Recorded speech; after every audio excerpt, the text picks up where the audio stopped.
I'm Vinay Gupta of the Hex Europe project and of Ethereum.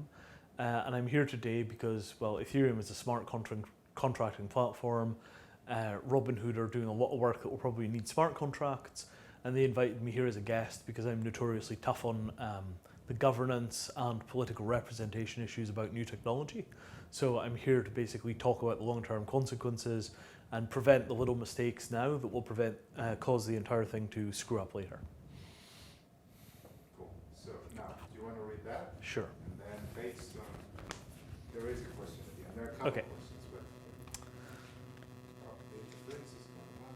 No, Is gone or is back? it's back, sorry. Aye. I think it's finally gone. All right. Okay. Let us imagine what to do when we actually, Let us imagine what do we actually want our world to become, not as it presently is and is becoming with finance and blockchains, not as financial technologies are presently used, but how we wish them to be used. Let's imagine that the year is now 2020, capital is distributed in a peer-to-peer relation, that there are no banks, at least not as they exist now, and that the finance has increasingly become free as if its current misuse has ended, that it's become free to create new kinds of social relations.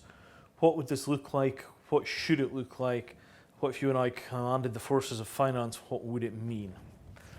Well now, so every time I come onto this kind of terrain, the first thing I have to remind people is that we are colonial victors. Pretty much everybody involved in these debates is somebody whose families 5-10 generations back were involved in raping and pillaging the entire world and dragging all of that money back to Europe and America. So what we don't understand is that a fair world is a world in which all of the poor people that we defrauded and pillaged and stole from at gunpoint, banditry for the previous 500 years, get all of their stuff back. If you want to talk about what a fair financial relationship looks like, it starts with global reparations for colonialism. And I think the notion that you have to basically factor in the real geopolitical situation with which finance is embedded before you start unpicking it is a really hard sell. It's the same problem with Occupy. Occupy were interested in sharing the wealth of the 1%, but they weren't interested in sharing their wealth with the bottom billion. Everybody in Occupy thought that if the world was fair, they would wind up richer. The truth is, if the world is fair, they would wind up poorer. So for me, when you start talking about a peer-to-peer relationship in finance, what we start talking about is the people working on the Macintoshes and the people buying the Macintoshes should have about the same standard of living. That the people on both ends of the supply chains should be doing about equally well. And right now we have supply chains which basically concentrate value in the rich countries. And what we want is distributive supply chains, where the wealth is approximately equal along the supply chain. So ISO lines of wealth along supply chains. And this is not to say that everybody in the world should have the same standard of living, but ideally buyers and sellers would roughly equalize their wealth on each transaction, because that's what a fair deal would look like. And instead, we keep using political power and military force to ensure that there are no fair deals. So to me, the first thing is that we start having every transaction tend to equalize the wealth of the people involved in the transaction, rather than wealth concentration.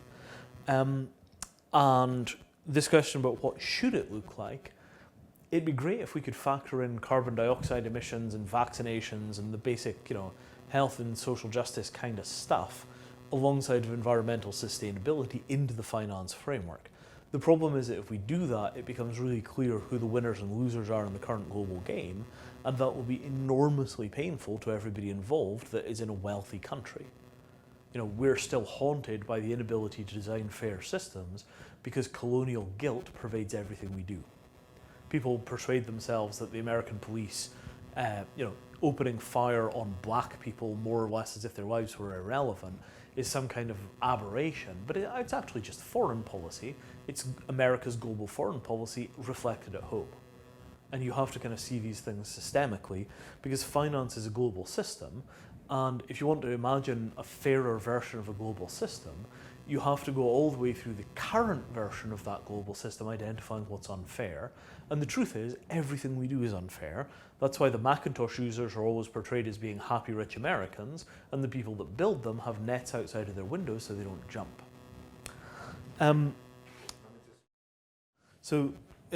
If you and I commanded the forces of global finance, if we ran that show, I think we'd have to take on the awesome responsibility of the starving people. You know, we've got 1 billion people hungry, we've got all manner of people that are unvaccinated, we're not investing the money in curing the right diseases. All of these kind of factors, if we had control of the assets, these problems would be our problems.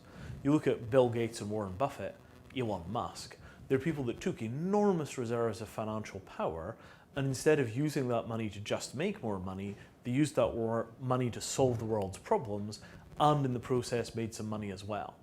But the fact that they were willing to make this enormous push to change the way that the world worked and put their money where their mouth was on that, you know, Gates donated something like, was it 50 or 80 billion? And Buffett about the same. You know, those enormous give-backs represent people that are actually taking control of global finance. Not in this kind of bottom-up sense, but in the sense of they just won the existing game and then changed what they did with the money. So maybe it would look like a world where many more individuals were on the Gates and Buffett path, and we all gave some of the excess that we have to the people that need it far more than we do. You know, if you spend £5 a day unnecessarily, that's enough to support maybe 2 or 3 families in a refugee camp. We could make the world work, but we'd have to look at everything in a clearer light. I'm not sure we would like it, but maybe it would change what we do.